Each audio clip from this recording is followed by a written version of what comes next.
ওনার মতো এত বড় দামি ব্যক্তিত্ব কেউ নাই, বিশাল দানবী, বিশাল আল্লাহওয়ালা, কিন্তু মানুষের জমির আজকে এটা নিজের মধ্যে ঢুকা আছে না নাই?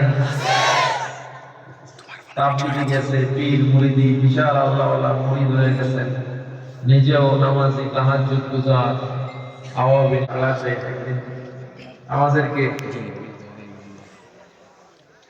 বুখারীর একটা আলোচনায় নারীদের ব্যাপারে যখন আলোচনা আসলো, তবে ক্লাসটা ছিল কিতাবুস সালাত অধ্যায় করা ছিল, নামাজের অধ্যায়। এর ভিতরে নারীদের একটা নামাজে কিভাবে নারীরা ঢেকে রাখবে। তো আমাদের এই সমাজে সবচেয়ে বড় রিওমান হলো মডার্ন ইসলাম, ওভার মডার্ন ইসলাম। কেউ কেউ বলে আল্লাহ তো সরাসরি চেহারা ঢেকে রাখার কোন আইন কোরআনে করেন নাই, নকল করে আমাদেরকে শুনিয়েছেন।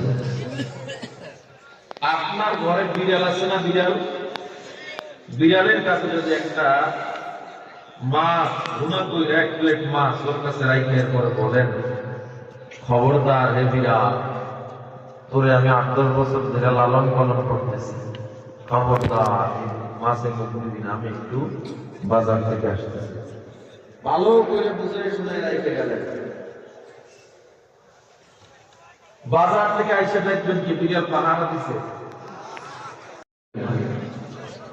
আর এই লজ্জা যার মধ্যে নাই, তার অন্তরটা পচা। লজ্জা যার মধ্যে নাই, আর আমার আল্লাহ কয় এই লজ্জার একটা ফ্যাক্টরি এবং গোডাউন আমি আমার নারীদেরকে দিয়েছি।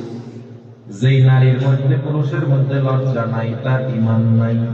যার মধ্যে লজ্জা, আলী রাদিয়াল্লাহু তাআলা আনহুকে ফাতেমা একদিন ডাক দিয়ে বলে, আল্লাহু আকবার। ফাতেমা রাদিয়াল্লাহু তাআলা আনহা যেদিন মারা যাবেন, আলী রাদিয়াল্লাহু তাআলা আবু বকরের সাথে ছিলেন। সকালবেলা আলী রাদিয়াল্লাহু তাআলা ফজরের পর বাড়িতে যখন আসছেন, আয়েশা দেখে ফাতেমা নিজে রুটির খামির বানাইতেছে, আটা দিয়ে খামির বানাইতেছে, রুটি বেলতেছে, সব জামা কাপড় গুলো ধুয়ে ফেলছে এবং গরম পানি করছে। কয়টা কাজ? 3টা কাজ করছে। আলী রাদিয়াল্লাহু তাআলা বলে, ফাতেমা আমরা মানুষ মাত্র 4 জন, তুমি এত খামির কেন বানাইছো? এতগুলো কে খাবে? ফাতেমা এত জামা কাপড়, আধোয়া জামা কাপড় তুমি কেন এক জায়গায় ধুইছো? আবার গরম পানি কেন করছো? আবু সাঈদ খুদরি রাদিয়াল্লাহু তাআলা থেকে হাদিস বর্ণনা করা হয়, ফাতেমা চোখের পানি ছেড়ে কান্না করে আর বলে, স্বামী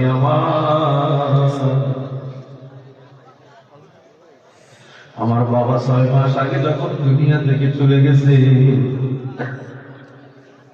আমাকে বলেছিল মা অমুক সময়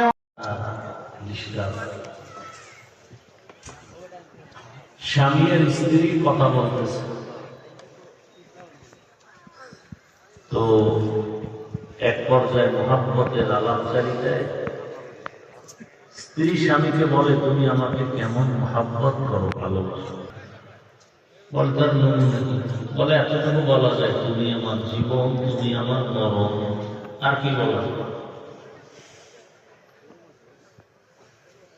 বলে, তা কেমন? বলে, তুমি যখন যা চাইবে তাই আমি দেব। স্ত্রীও ভালো বাবার সন্তান, সতী নারী, কি নারী? বাট ডানা কাটা, কি বলে, ডানা কাটা পড়ি না, কি না?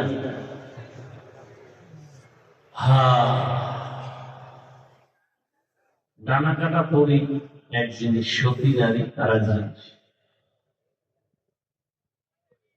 চরিত্র জীবনের এক অমূল্য সম্পদ। এটা যার নাই, তার দুনিয়াও আখিরাত।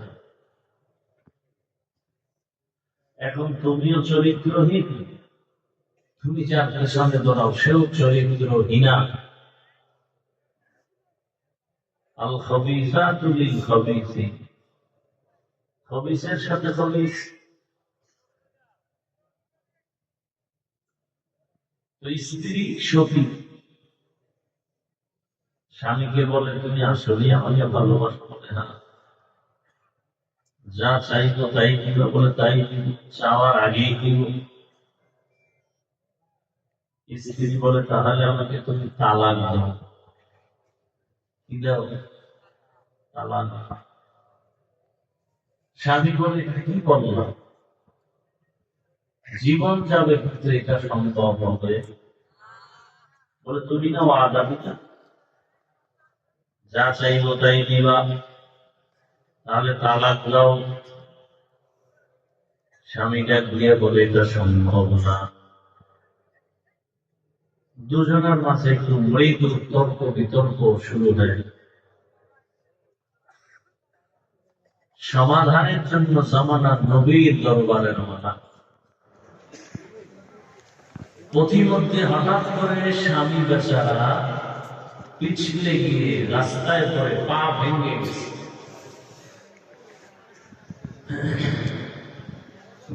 গেছে। এখন কাঁদতেছে। স্ত্রী তাকে মোটামুটি সান্ত্বনা দিয়ে বাড়িতে রওনা। বাড়িতে এসে স্বামীকে বলে, আমি যে তালাক চেয়েছিলাম ও কথাটা আমি উল্টো করে নিলাম, আবার যাওয়ার পরে ফেরত নিলা কেন? স্ত্রী ডাক দিয়ে বলে, স্বামী আমার, রহমতের নবীর হাদিস কি তুমি জানো না? রহমতের নবী বলেছেন, আল্লাহ যাকে ভালোবাসবেন আল্লাহ তাকে কঠিন মুসিবতের বালায় ধৈর্যের পরীক্ষা নিবেন। আমি তোমার ঘরে এতদিন জীবন কাটালাম,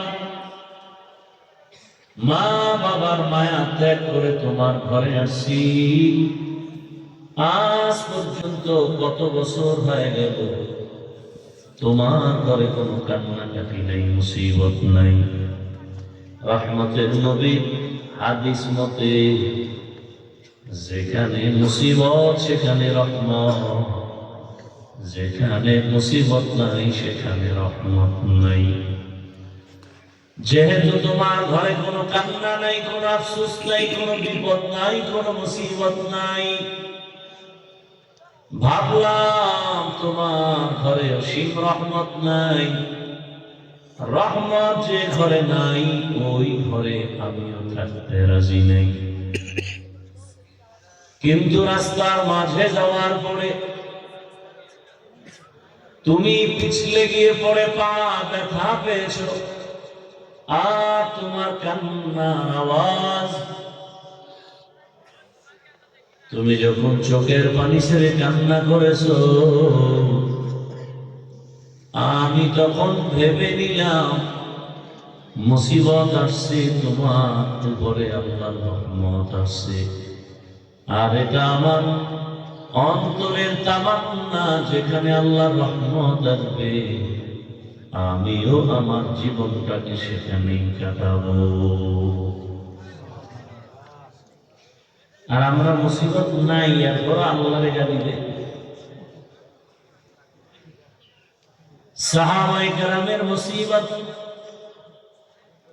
আম্বিয়ায়ে কেরামের মুসিবত, আপনার আমার রাসূলের মুসিবত, জীবনটা ভর আলোচনা করলেও শেষ হবে না। এত বড় কষ্টের জীবন, দুনিয়াতে আসিয়া জীবনের বাবার চেহারাও দেখেন নাই, বাবা বলে দিতেও পারেন নাই।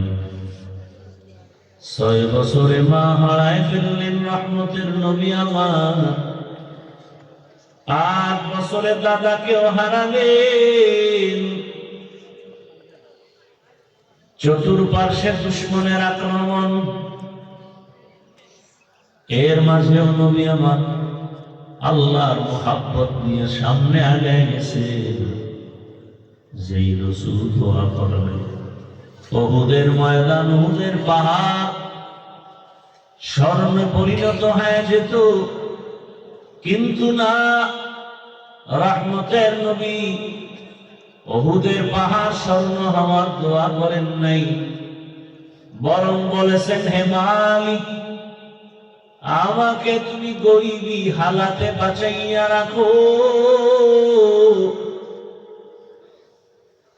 গরিবী হালাতে মরণ দিও। এখনো সময় আছে, তওবা করে নাও।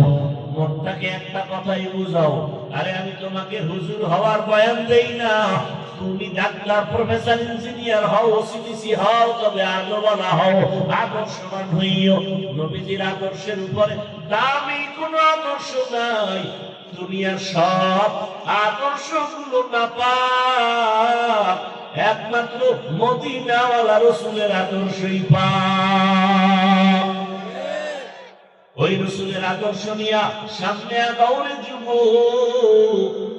জীবনে তো গুনাহ কম করো নাই, পার্কে পার্কে দৌড়াই না, জীবনে কত বেগানার নাচ গান দিয়া দিন রাত কাটাইলা, আজান শুনছো, মসজিদে কোনোদিন যাও নাই রে বাবা, কতবার দাড়ি কাটলা, কত রাত মোবাইলে গুনাহ করে করে কাটাইলা, এখনো কি তওবা করবা না?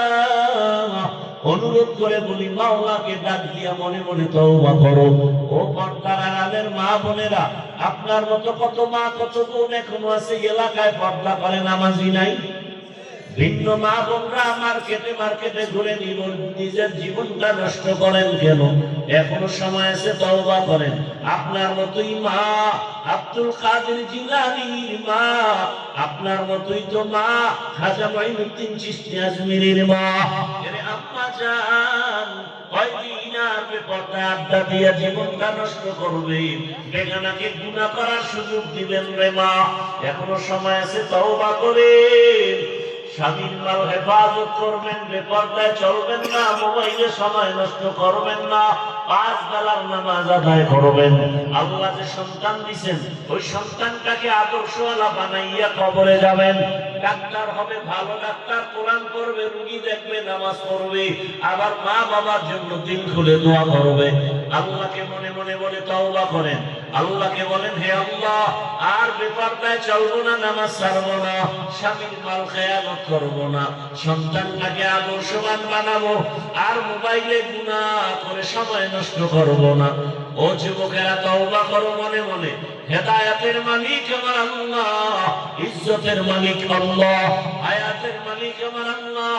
অন্তরকে বুঝাইয়া তওবা করো। তবে সবার কপালে তওবা নসিব হবে না। নবীজির বয়ান শুনিয়ে 13 বছর আবু জাহাল কালেমা পড়ে নাই, আর এক 27 বছরের যুবক নবীজির জবাই করতে গিয়ে কালেমাওয়ালা হয়ে গেছে ওমরে ফারুক। এই জন্য কোন বান্দা আবু জাহালের মতো শক্ত অন্তরওয়ালা কালেমা তওবা করবে না। আর একদল বান্দা আছে ওমরের মতো গুনাহগার, হঠাৎ করে তওবা করবে আর বলবে, আল্লাহ, জীবনে দাড়ি তো কম কাটলাম না, রাতে গুনাহ তো কম করলাম না, মোবাইলে গুনাহ কম করি নাই, পার্কে পার্কে বহু দৌড়াইলাম, আজ তওবা করে ফেললাম, দাড়ি কাটবো না, নামাজ ছাড়বো না, বেপরদায় চলবো না। মা বাবার দোয়া, শিক্ষকের দোয়া, উলামায়ে কেরামের দোয়া যদি থাকো, পর্দার আড়ালের কোনো মা বোন যদি থাকেন, খাঁটি অন্তরে তওবার নিয়তে গলায় ছুরি আসবে, মরে যাব, দাড়ি কাটবো না, নামাজ ছাড়বো না, আল্লাহর বিরুদ্ধে যাব না, নবীর আদর্শের বাহিরে যাব না। যদি অন্তর তৈরি হয়, মুনাফিকি না থাকে, খাঁটি তওবার নিয়তে দুটো হাত আল্লাহকে দেখাইয়া দাও। আয় আল্লাহ, হাতগুলো কবুল করে নেন, তওবা কবুল করে নেন, তওবার উপরে মজবুত হইয়া চলার মতো তৌফিক দান করেন, আমিন। আলহামদুলিল্লাহি রাব্বিল আলামিন, ওয়াসসালাতু